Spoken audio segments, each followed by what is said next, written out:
Hello and welcome, guys. In this video, I will show you how to add Kafka to your NestJS application using NestJS Microservices package. Also, I will show you how to configure Docker Compose for this setup. And we will add obviously Kafka producer, Kafka consumer. We will check how they work together, that everything is okay. And I will show you also as a bonus Kafdrop UI, essentially a tool which we can use to view our Kafka configuration like topics, messages, consumer groups, etc. All right, let's straight away jump into code and see how it works. All right, let's start with Docker Compose file. And as you can see, we have several services here. And the first one is actually Zookeeper. You can think of it as a Kafka's coordinator. So it manages all our Kafka clusters metadata like leader election, broker health checks, which consumers are in which consumer groups. So yeah, it manages basically our Kafka cluster. As you can see, I'm using the Confluent Inc. image. This is the most popular one, the most supported and stable as far as I know. And in terms of Zookeeper, probably you can run Kafka without it, but this is the default one. So I decided to add it straight away because all the projects I've seen, they work hand in hand together.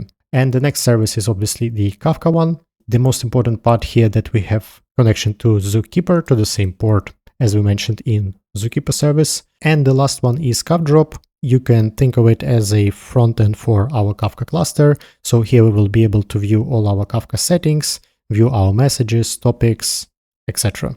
And this is pretty much the entire setup we need for Docker Compose. And now let's start writing our application. So as you can see, I already have a Kafka folder with files which we're going to use. So something like Kafka service, which is going to be our producer, Kafka module, obviously Kafka consumer, which will subscribe to our events, and some constants. Let's just define the constants we're going to use. So it's going to be injection token for our Kafka service, consumer, our actual Kafka ID, and consumer groups, their default name, because we can have multiple consumer groups just in case, just edit it as a default. Now let's move to our module. So here we will create our Kafka producer. And as you can see, we are importing client module from NestJS Microservices. We are adding our injection token, which we will provide. We are adding a transport as a Kafka, and now we will add our producer config.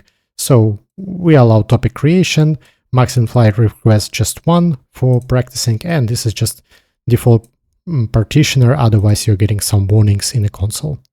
Now let's move to our Kafka service. So the first thing we're going to do is to create some user create event. It's a dummy event, which we're going to publish into Kafka. And just a user, some user ID, email, name. Then let's add a domain event. We will dispatch a user created event. And at the same time, this is going to be our topic in Kafka. After that, let's create our Kafka service class, which we'll use on module init. Let's inject the Kafka client we just created in our module. Let's add logger for beautiful logs. Let's add our own module implementation, and in it we will connect to the Kafka client. And then let's add a publish user created event. So we will emit this domain event I just told you into this topic, and the event will be this user create event. And yeah, let's add all the imports, and our publisher is done. Now let's move to consumer. So this will be our entry point for incoming messages. So let's add all the imports and define our Kafka consumer. We will decorate it as a controller because, as I said, it's going to be essentially our entry point. It can be coming from another microservice.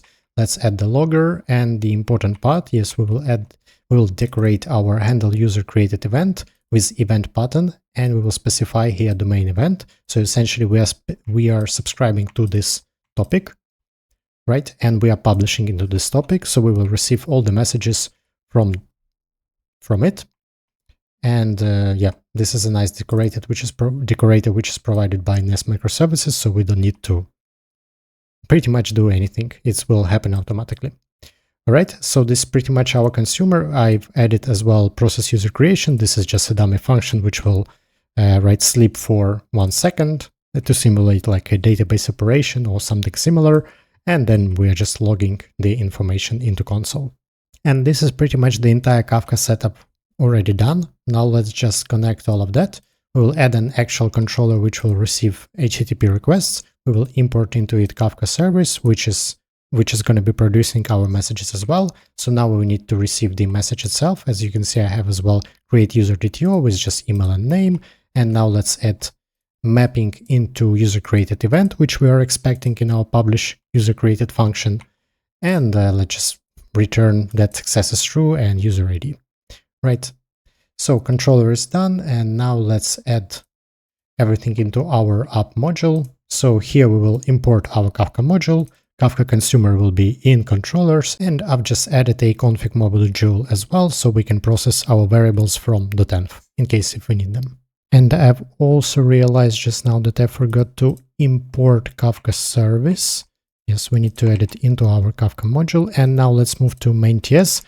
And here we will actually define our app as usual, but we will create both the microservice and the default listener for HTTP requests. So we are starting microservice, which will, as you can see in our configuration, once again, it's obviously Kafka transport. And in options, we are defining the same client because we have the same broker on port 9092. And we are adding here consumer. So in Kafka module, we created producer, which will send the messages, right? And here we're defining as our microservice a consumer. And actually, consumer doesn't have to be in here. We can move it to our Kafka module. But I decided to keep it in main.ts because here we have configuration for our incoming information. So here we have HTTP listener, and in start microservices, in a way, we have configuration for how we're going to process incoming messages. So I decided to keep them in the same place at the same time to show you that we don't have to keep producer and consumer in the same place, because you can have different services. One will be just producing and another will be just consuming, or you can have both. So you can configure it as you like. All right, let's test our setup and see how it all works together. Okay, let's start our application. Docker compose up. Everything is being created. All right, so Kafdrop started and it was the last, so everything is up and running. Yeah, we see the logs from Zookeeper. Now let's start our application. Actually, I will add before that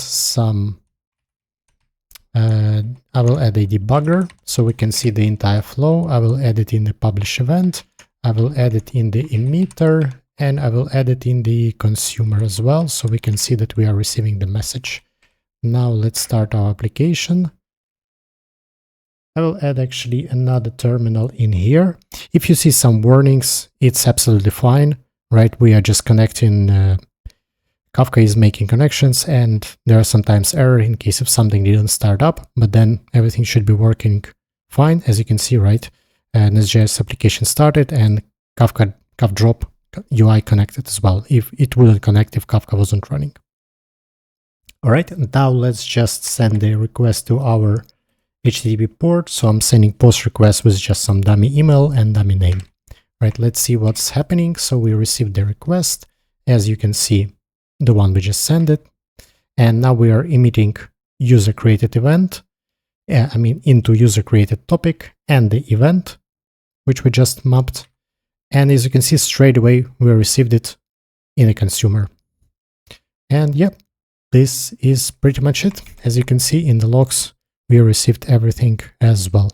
So event was published with the following user, process user created event. We got the event, and yeah, event was successfully processed.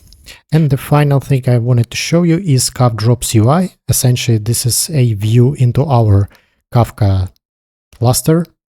So as you can see, we have our brokers, Kafka, which port it's running, number of partitions, and here, probably the most important part, we can see our topics. So we have user created topic, we can go into it, we can see information about it, how many partitions we have, our consumers, so we created NestJS consumer group server, and then we can view our messages. Here you can go by partition and specific offset. I'll just click view all messages. And as you can see, we have two because I was just doing some testing, right? I sent one and just now we sent the second one. And as you can see, It's a pretty nice way to view our messages as well by each partition. Okay, this is pretty much everything I wanted to show you for the basic setup of Kafka. And later on, I will be making video how to add Kafka using clean architecture, because obviously we were violating quite a lot of rules here. So if you don't want to miss it out, please subscribe to my channel. And in any case, thank you very much for watching, and I will see you in the next one. Take care. Bye-bye.